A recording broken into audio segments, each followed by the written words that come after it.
Hi guys, எல்லாரும் எப்படி இருக்கீங்க? இன்றைக்கி வீடியோவில் வந்து பார்த்திங்கன்னா ஒரு vlog தான் வந்து பார்க்க போகிறோம். Gold purchase plus gold jewellery ஷூட்காக மேட்டுப்பாளையம் வந்து போக போகிறேன்.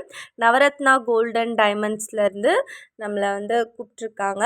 ப்ளஸ் இங்கே வந்து ரொம்ப ரொம்ப லைட் வெயிட் கலெக்ஷன்ஸ் இருக்கிறதுனால இங்கேயே நம்ம வந்து ஒரு சில கோல்டு ஜுவல்லரி வந்து பர்ச்சேஸ் பண்ணலான்ட்டு நான் வந்து ஐடியா வச்சுட்டு கிளம்பிட்டேன். என்னோட இந்த ஜேர்னி எப்படி இருந்தது, என்னென்ன ஸ்ட்ரகிள்ஸ்லாம் நான் ஃபேஸ் பண்ணேன் அப்படின்றத பற்றி இந்த வீடியோவில் நான் சுருக்கமாக சொல்லிடுறேன். ப்ளஸ் இந்த ஷாப்பில் வந்து பார்த்திங்கன்னா செம்ம லைட் வெயிட்டான கலெக்ஷன்ஸ் இருக்குது. ஒரு ப்ரைடல் ஜுவல்லரி செட்டு 2 செவரனில் வச்சுருக்காங்கன்னா நம்ப முடியுதா? சத்தியமாக என்னாலையும் நம்ப முடியல. கோல்ட் ஜுவல்லரி கலெக்ஷன்ஸ்லாம் நான் நெக்ஸ்ட் வீடியோவில் சொல்கிறேன். இந்த வீடியோவில் நான் என்ன பர்ச்சேஸ் பண்ணேன்றது மட்டும்தான் உங்களுக்கு வந்து வரப்போகுது. ஸோ இப்போ நம்ம வீடியோக்குள்ளே போகலாம். ஃபர்ஸ்ட் எங்கள் அம்மா கிட்ட மேட்டுப்பாளையம் வரைக்கும் போகணும் அப்படின்னு சொன்னதுக்கு அவங்க அக்செப்ட் பண்ணவே இல்லை. அப்புறம் நம்ம தான் வீட்டுக்கு செல்ல பிள்ளையாச்சே, எப்படியோ அடம் பிடிச்சி அவங்கள அக்செப்ட் பண்ண வச்சு நானும் என் அம்மாவை தான் போயிருந்தோம் வீடியோ ஷூட்க்கு. ஸோ போகும்போதும் பஸ் தான், வரும்போதும் பஸ் தான். போகும்போது நான் ஏசி செமி சீட்டர் தான் வந்து கிடச்சிது. 1800 வந்து சார்ஜ் பண்ணாங்க 2 பேருக்குமே. மண்டே வந்து நான் புக் பண்ணேன். வெனஸ்டே நைட்டு வந்து நாங்கள் வந்துட்டோம். செங்கல்பேட் டோல்கேட் கிட்ட வந்து வந்துட்டோம்.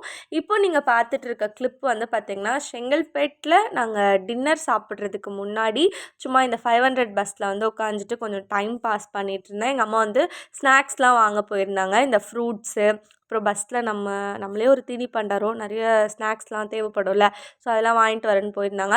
அதுக்கப்புறம் வாங்கிட்டு வந்தோடனே 2 பேருமே அக்ஷய் பவனில் நைட்டு டிஃபன் இட்லி தான் வந்து சாப்பிட்டோம். அதுக்கப்புறம் எங்களுடைய பஸ்ஸு வரும்னு பார்த்தா வரவே இல்லைங்க. 9:20க்குலாம் வந்துரும்னாங்க. நாங்கள் 10 மணிக்கு மேலே தான் பஸ்ஸே வந்தது. ஆக்சுவலி அவ்வளோ நேரம் வெயிட் பண்ணோம். அதுக்கப்புறம் ஒரு வழியாக பஸ் வந்த உடனே ஏறியாச்சு. பர்வீன் ட்ராவல்ஸில் வந்து போயிருந்தோம். செமி சீட்டர் தான் வந்து கிடச்சிது.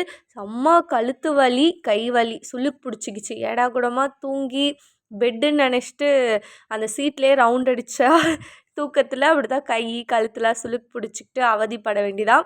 சரி, ஓகே அப்படின்ட்டு அன்றைக்கி நைட்டு வந்து பார்த்திங்கன்னா எனக்கு ஒரே கோல்டு ப்ளஸ் வந்து பார்த்திங்கன்னா ஃபீவரும் வேறு ஸ்டார்ட் ஆகிடுச்சு. என்னோடய ஃபேஸ் வந்து ஒரு மாதிரி டிஃப்ரெண்ட்டாக இருந்தது. ஏதோ நல்லாவே இருக்காது தெரியுமா, நம்மளோட ஃபேஸ்லாம் வந்து சம்டைம்ஸ் நம்மளே பார்க்குறதுக்கு அந்த மாதிரி எனக்கு அன்றைக்கி என் ஃபேஸ் பார்க்குறதுக்கே பிடிக்கல. ஏதோ டிஃப்ரெண்ட்டாக இருந்தது. ரொம்ப வந்து தொண்டை கட்டிக்கிச்சு. சுத்தமாக வந்து பேசவே முடியல. பத்தாதிக்கு ஃபீவர், தலைவலி எல்லாம் வந்துருச்சு.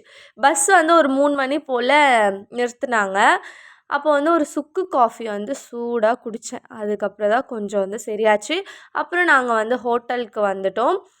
ஹோட்டல் நேம் என்னன்னு ஞாபகம் இல்லை. மேபி வீடியோவோட மிடில் வந்து சொல்கிறேன். ஸோ ஹோட்டல் வந்து நல்லா சூப்பராகவே இருந்தது.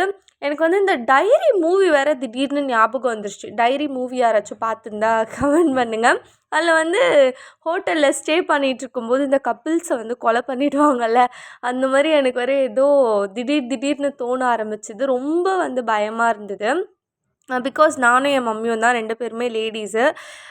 எனக்கு பர்சனலாக ரொம்ப ஃபியர் இருந்தது. நான் எப்போவுமே அப்படிதாங்க, கொஞ்சம் நெகட்டிவ் மைண்ட் செட் உள்ள ஆள். எல்லாமே நெகட்டிவாக யோசிச்சுட்டே இருப்பேன். அப்புறம் இப்போ பார்த்திங்கன்னா ஹோட்டலுக்கு வந்தோம். செம்ம டயர்டு. இந்த அருக்காணி கொண்டையெல்லாம் தெரியுது. செம்ம டயர்டாக இருந்தேன். ரொம்ப ரொம்ப டயர்டாக இருந்தேன். அதுக்கப்புறமா வந்து பார்த்திங்கன்னா எங்களுக்கு ரெஸ்ட் ரூம்லாம் செம்ம க்ளீனாக வேறு லெவலில் இருந்தது. எனக்கு ரொம்பவே இந்த ரூம் பிடிச்சிருந்தது. ஆக்சுவலி நாங்கள் பே பண்ண அமௌண்ட்டுக்கு செம்ம ஒர்த்தாக இருந்ததுன்னு தான் சொல்லணும். ஸோ 1 டே ஸ்டேக்கு வந்து பார்த்திங்கன்னா ஜஸ்ட் 1300 தான் வாங்கியிருந்தாங்க. ஓகே, அந்த அமௌண்ட்டுக்கு ஏற்ற மாதிரி சூப்பராக இருந்தது. அப்புறம் டிவிலாம் வேறு இருந்ததா, போடுறா பிக் பாஸ்ன்ட்டு பிக் பாஸ்லாம் பார்த்துட்டு, அப்புறம் பிரியங்கா மாக்காப்பா கண்டக்ட் பண்ணுற ஏதோ ஒரு ஷோலாம் வந்து பார்த்துட்டு டைம் பாஸ் பண்ணிகிட்ருந்தேன்.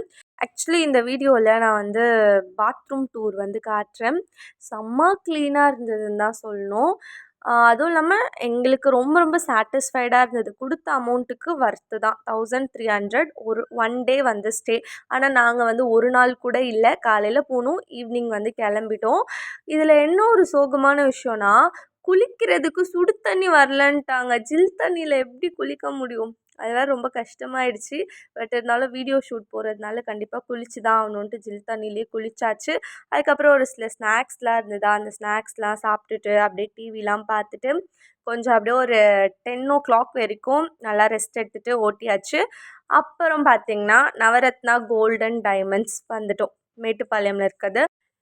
நாங்கள் ஸ்டே பண்ணியிருந்த ஹோட்டலுக்கும் கோல்டு ஷாப்புக்கும் கொஞ்சம் தான் டிஸ்டன்ஸ் இருந்தது. அதனால வாக்கபிள்லே வந்து ஷாப்புக்கு வந்தாச்சு. பட் ஆனால் பார்த்திங்கன்னா ரொம்ப டயர்டாக இருந்தேன். ப்ளஸ் வந்து செம்ம கோல்டு. இப்போ நான் வாய்ஸ் ஓவர் கொடுக்குறப்பவும் எனக்கு கோல்டு இருக்குது. நெக்ஸ்ட்டு இந்த ஷாப்பில் என்ன ரொம்ப ஹைலைட்டடான விஷயம்னு பார்த்திங்கன்னா, வேஸ்டேஜும் ரீசனபிள் ஃபஸ்ட்டு. செகண்ட் வந்து பார்த்திங்கன்னா, இந்த அளவு லைட் வெயிட்டான கோல்ட் ஜுவல்லரி கலெக்ஷன் நம்ம வேறு எங்கேயுமே பார்க்க முடியாதுன்னு தான் நான் சொல்லுவேன். இந்த ஷாப்போடைய கான்செப்ட் வந்து பார்த்திங்கன்னா, எல்லாருமே வந்து கோல்ட் ஜுவல்லரி பர்ச்சேஸ் பண்ணி வேர் பண்ணணும். அதனால தான் இவங்க இவ்வளோ லைட் வெயிட்டில் வந்து ஜுவல்லரிஸ் வந்து கொடுக்குறாங்க. இப்போது நீங்கள் பார்த்துட்ருக்க ப்ரைடல் செட் வந்து பார்த்திங்கன்னா, வெறும் 2 செவரன் தான். 2 செவரனில் 2 வளையல், ஒரு மோதிரம், ஒரு செட்டு இயரிங்கு, ஒரு நெக்லஸ், ஒரு ஹாரம் வந்து கொடுக்குறாங்க. இதோட ரேட் வந்து பார்த்திங்கன்னா 1,05,000 மட்டும் தான். எனக்கு ரொம்ப ரொம்ப ஷாக்கிங்காக இருந்தது. இவ்வளோ லைட் வெயிட்டான கலெக்ஷன் எப்பிட்றா இவங்க வந்து லான்ச் பண்ணிகிட்டே இருக்காங்க அப்படின்ட்டு நான் யோசிச்சுட்டே இருந்தேன். ஓகே, நெக்ஸ்ட்டு செட்டோட வெயிட் எவ்வளோ வருது அதெல்லாம் வந்து நான் இந்த வீடியோவில் சொல்ல மாட்டேன். இதுக்குன்னு நான் செப்ரேட்டாக ஒரு வீடியோ போடுவேன். அதில் வந்து நீங்கள் செக் அவுட் பண்ணிக்கோங்க. நான் முன்னாடியே சொன்னேன், இது வந்து ஜஸ்ட் ஒரு பர்சனல் விலாகு. அண்ட் வீடியோ பார்த்துட்ருக்க நீங்கள் வந்து கண்டிப்பாக நினைப்பீங்க, எப்படி இவ்வளோ லைட் வெயிட்டில் கோல்ட் ஜுவல்லரி வந்து கொடுக்க முடியும்? ஒருவேளை குவாலிட்டி கம்மியாக இருக்குமோ அப்படின்னு நீங்கள் நினைப்பீங்க. நிச்சயமாக அது கிடையாது. நீங்கள் பார்த்துட்ருக்க ஜுவல்லரிஸ் எல்லாமே 916 HUID தான். இவங்க வந்து ஒரு சேலஞ்சே பண்ணுறாங்க. அதாவது இவங்க மேக் பண்ணியிருக்க இந்த ஜுவல்லரிஸில் எதாச்சும் நம்ம வந்து இல்லை இது வந்து ஒரிஜினல் கோல்டு இல்லை அப்படின்றத நம்ம வந்து கண்டுபிடிச்சிட்டோன்னா 1,00,000 வந்து நம்மளுக்கு தரது தான் வந்து சேலஞ்ச் பண்ணியிருக்காங்க. பிகாஸ் அது வந்து நடக்கவே நடக்காது. லைட் வெயிட்டில் எல்லா மக்களும் கோல்டு வாங்கி போடணுன்ட்டு இவங்க வந்து பண்ணிகிட்ருக்காங்க. இது வந்து ரொம்பவே ஒரு நல்ல விஷயம் தான் நான் வந்து சொல்லுவேன். Okay, it's time to reveal. நான் வந்து 916ல் ஒரு 4 கிராம்ஸ் கோல்ட் காயின் வந்து வாங்கியிருந்தேன். ஸோ நல்லா வெயிட்டாகவே வந்தது. 4 கிராம்ஸ்னால் அரை சவரன். அம்மா வந்து எந்த விதமான ஜுவல்லரியும் வேணாம், பெட்டர் நம்ம காயினே வந்து வாங்கிக்கலாம் அப்படின்ற மாதிரி சொல்லிட்டாங்க. இது வந்து என்னோட காஸ்ட்டில் நான் பர்ச்சேஸ் பண்ண ஃபர்ஸ்ட்டு கோல்டு. ஸோ 4 கிராம்ஸில் வாங்கியிருந்தேன். காயினுன்னு வரப்போ நம்மளுக்கு தானே profit compared with gold jewellery. அதனால் காயின் வாங்கியாச்சு. அதுக்கப்புறம் ரூமில் இருந்து திங்ஸ் எல்லாமே பேக் பண்ணிவிட்டு ஹோட்டலுக்கு நைட்டு டின்னர் சாப்பிடலான்னு வந்துட்டோம். காலையில் பிரேக்ஃபாஸ்ட்டும் லஞ்சும் மேட்டுப்பாளையம் பஸ் ஸ்டாப் கிட்டே இருக்க கருணான்ற ஹோட்டலில் சாப்பிட்டோம். ரேட்டு வந்து ஜாஸ்தி, ஆனால் ஃபுட்டு நிஜமாகவே ஆவரேஜாக தான் இருந்தது. ஏதோ ரொம்ப பசியில் இருந்தால் சாப்பிடுவோம்ல, அது மாதிரி ஆவரேஜாக இருந்தது. நல்லா இருந்ததுன்னு சொல்ல முடியாது கண்டிப்பாக, ஆனால் இங்கே வந்து நல்லா இருந்தது.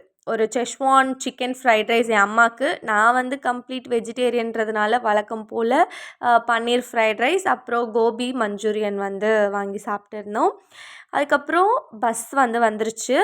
போகும்போது செமி ஸ்லீப்பர், கழுத்து சுளுக்கு கை சுளுக்கு. பட் வரும்போது ஒரு நிம்மதியான ஒரு தூக்கம் தான். ஹெவனில் தூங்கின மாதிரி இருந்துச்சுன்னு தான் சொல்லணும். அவ்வளோ ஒரு கம்ஃபர்டபுள், நல்லா ஒரு ஏசி பஸ் இது. பஸ் நேம் பார்த்திங்கன்னா எஸ்ஆர் ட்ராவல்ஸ் அப்படின்னு இருந்தது. ஸோ எனக்கு வந்து ரொம்ப ரொம்ப பிடிச்சிருந்தது. அதாவது போகும்போது கேவலமாக இருந்தது, பட் ரிட்டர்ன் வரும்போது வேறு லெவல். இந்த பஸ்ஸில் வந்து நம்ம பார்ப்போம் இல்லைங்களா விண்டோ வழியாக, அந்த ஒரு வியூவுமே வந்து எனக்கு ரொம்ப ரொம்ப நான் லைக் பண்ணியிருந்தேன். ஒரு பீஸ்ஃபுல்லான ஸ்லீப்பிங் கிடச்சிது வரும்போது. பட் என்ன லைட்டாக மறுபடியும் தலைவலி, ஃபீவர் இதோடு தான் ரிட்டர்ன் வந்தேன். அதுக்கப்புறம் ஒரு வழியாக செங்கல்பேட் டோல் இறங்கி மறுபடியும் வீட்டுக்கு வந்து ஒரு 6:30க்கெலாம் வந்து போயிட்டோம். போகும்போது பார்த்தா எங்கள் தெருவில் வந்து காம்படிஷன், கோலப்போட்டி காம்படிஷன் வந்து வச்சுருந்தாங்க. நிறைய பேர் அழகழகா கோலம் போட்டிருந்தாங்க. அப்புறம் எங்கள் அண்ணா போட்ட கோலம் தான் இது. பார்த்தீங்களா? வேறு லெவலில் வரைஞ்சி வச்சுருந்தான். அண்டு ஃபர்ஸ்ட் ப்ரைஸ் யாருக்கு வரும்னு தெரியல. ஆனால் அந்த ஏதோ நிலா டிவி சொல்லிட்டு பேட்டி எடுக்கலாம் வந்தாங்க. அப்போ வந்து அவங்களும் வந்து கொஞ்சம் எங்கள் அண்ணாவை புகழ்ந்துலாம் தள்ளினாங்க. கோலம் போட்டவர் யாருன்னா மிஸ்டர் பிரவீன், என்னோட கூட பிறந்த அண்ணன். ஸோ இந்த வீடியோ அவ்வளோதான். உங்களுக்கு பிடிச்சிருந்தா லைக் பண்ணுங்கள். நெக்ஸ்ட் வீடியோவில் நான் பார்க்குறேன். டாட்டா, பாய் பாய்.